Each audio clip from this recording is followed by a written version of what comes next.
தொடர்ந்து செய்தியாளர் சதீஷ் முருகன் இணைந்திருக்கிறார். சதீஷ் முருகன், சீமான் வந்திருக்கக்கூடிய நேரம் 9:35 தொடுகிறது.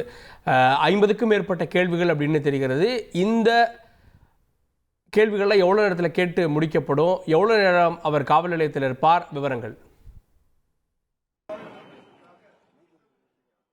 கடந்த முறை கார்கே 2023ஆம் ஆண்டு இதே வழக்கு விசாரணையின் போது அவர் ஆஜரான போது அவரிடம் 50க்கும் மேற்பட்ட கேள்விகள் கேட்கப்பட்டன. சுமார் 1 மணி முதல் 1.5 மணி நேரம் இந்த விசாரணை, அதாவது அவர் உள்ளே நுழைந்ததிலிருந்து இந்த விசாரணை நடைபெறும் நேரம் என்பது அதிகபட்சமாக ஒரு 2 மணி நேரம் வரை செல்லலாம் என்று எதிர்பார்க்கப்படுகிறது. கடந்த முறையும் அதே அளவு தான் எடுத்துக்கொண்டதாக கூறப்படுகிறது. ஆனால் இந்த முறை அவர் எழுத்துப்பூர்வமாக பதிலளிக்க வேண்டும் என கூறப்பட்டிருக்கக்கூடிய சூழ்நிலை அதிகபட்சமாக ஒரு 2 மணி நேரம் இந்த விசாரணை செல்லலாம் என்று எதிர்பார்க்கப்படுகிறது. நீங்கள் கூறியது போல வலசரவாக்கம் அந்த ஸ்ரீதேவி குப்பம் பிரதான சாலையிலிருந்து ஆற்காடு சாலை அந்த சந்திப்பில் அவரது வாகனம் உள்ளே வந்திருக்கிறது. அவரது தொண்டர்கள் அவருக்கு அந்த உற்சாக வரவேற்பை வழங்கி வருகின்றனர்.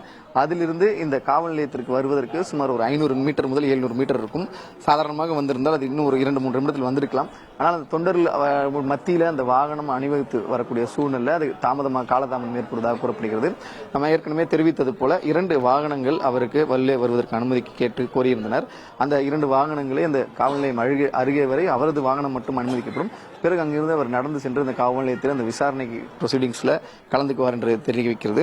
அதே போல இந்த விசாரணையை பொறுத்தவரையில அவரது வழக்கறிஞர் சங்கருடன் அவர் இருப்பார் என்று தெரிவிக்கப்பட்டிருக்கிறது. அவருடன் இன்னும் கூடுதலாக 2 வழக்கறிஞர்கள் இருப்பார் என்று கூறப்பட்டிருக்கிறது. இடையில அவரது மனைவி, கடந்த காலங்களில் அவரது மனைவி கைல்வழியும் இந்த விசாரணையின் போது உடன் இருந்தார். அவரும் ஒரு வழக்கறிஞர் என்கிற அடிப்படையில் அவரும் உடன் இருந்தார். இந்த முறையும் அவர் கைல்வழி கலந்து கொள்வார் என்று எதிர்பார்க்கப்பட்டுள்ள விசாரணையின் உள்ளே அவர் அனுமதிக்கப்படுவாரா அல்லது வந்து கொண்டிருக்கிறாரா என்பதற்கு குறித்த தகவல் நம்ம இடையில அவர் வந்தது பிறகுதான் அது தெரிய வரும். தற்பொழுது அவரது வாகனம் என்பது அந்த பிரதான சாலையிலேயே நின்று கொண்டிருக்கிறது. அவரிடம் இந்த உயரதிகாரிகள் என்ன மாதிரியான, அவர் எப்படி செல்ல வேண்டும், வாகனம் அனுமதிக்கப்படுகிறதா இல்லையா என்பது குறித்தான அந்த மேற்கு மண்டல இணை ஆணையர் சீஃபஸ் கல்யாண் அவர் தெரிவிப்பார். அவரிடம் அந்த வழக்கறிஞர்கள் பேசிய பிறகு அவர் உள்ளே அனுமதிக்கப்படுவார். இன்னும் அவர் உள்ளே வருவதற்கு இன்னும் ஒரு 5 முதல் 10 நிமிடம் ஆகிவிடும் என்று எதிர்பார்க்கப்படுகிறது. தொடர்ந்து அவர் அங்கே தொண்டர்கள் மத்தியில் அவர் நடந்து வரக்கூடிய அந்த காட்சிகளை தான் நமது ஒளிப்பதிவாளர் சாத்தப்பன் காட்டிக் கொண்டிருக்கிறார். அவரது வருகைக்காக தற்போது இந்த காவல்துறை அதிகாரிகள் மீண்டும் அலர்ட் செய்யப்பட்டிருக்கிறார்கள். ஒருபுறம் இந்த உளவுத்துறை அதிகாரிகள், அதே போன்று சட்ட ஒழுங்கு காவல் அதிகாரிகள் என்று சுமார் ஒரு 50க்கும் மேற்பட்ட ஒரு 20 பேர் நின்று கொண்டிருந்த சூழ்நிலை தற்போது ஒரு 50க்கும் மேற்பட்ட காவல்துறை அதிகாரிகள் இந்த வலசரவாக்கம் காவல் நிலைய வாயிலில் காத்திருக்கிறார்கள். அந்த விசாரணையை பொறுத்தவரை நாம் தெரிவித்தது போல ஒரு 2 மணி நேரம் வரை இந்த விசாரணை என்பது செல்லும் என எதிர்பார்க்கப்படுகிறது. கார்கே, ஏற்கனவே நாம் இதை பதிவு செய்திருந்தோம். கடந்த முறை இந்த வழக்கு விசாரணையின் போது நடைபெற்ற பல்வேறு பிரச்சனைகள் மீண்டும் நடந்துவிடக்கூடாது, நீதிமன்றத்திற்கு பதிலளிக்க வேண்டிய சூழலில் வலசர காவல்துறையினர் இருப்பதால் அதற்கேற்றாற்போல் அனைத்து விதமான சட்ட நுணுக்கங்கள், சட்ட வல்லுநர்களுடன் ஆலோசனை நடத்தி அதற்கேற்றாற்போல் இந்த விசாரணைக்கு தயாராக இருக்கிறார்கள். கூடிய மட்டிலும் இந்த வழக்கு விசாரணை முடித்து குற்றப்பத்திரிகை தாக்கல் செய்வதற்கான விரைவில் அதிக வாய்ப்புகள் இருப்பதாக தெரிய இருக்கிறது.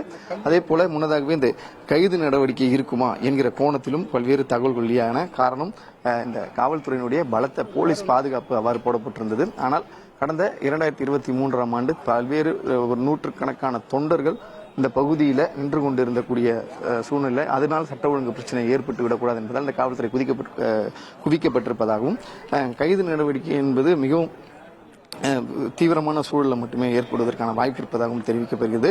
எனினும் நாம் தமிழர் கட்சி ஒருங்கிணைப்பாளர் சீமானை பொறுத்தவரையில் கைது நடவடிக்கைகளில் அனைத்து சட்ட நடவடிக்கைகளிலும் அவர் தயாராக இருப்பதாகவே தெரிவித்திருந்தார். மீண்டும் அதில் உறுதியாக இருப்பதாகவும் சேலத்திலிருந்து அவர் விமான நிலையம் வந்திருந்த போது செய்தியாளர்களை சந்தித்த போது அவர் தெரிவித்திருந்தது குறிப்பிடத்தக்கது. கார்கே, தொடர்ந்து இந்த வாகனம் என்பது அனுமதிக்கப்பட்டு கொண்டிருக்கிறது. அந்த காட்சிகளை தான் நம்மால் பார்க்க முடிகிறது. செய்திகளை உடனுக்குடன் தெரிந்து கொள்ள உடனே சப்ஸ்கிரைப் பண்ணுங்க.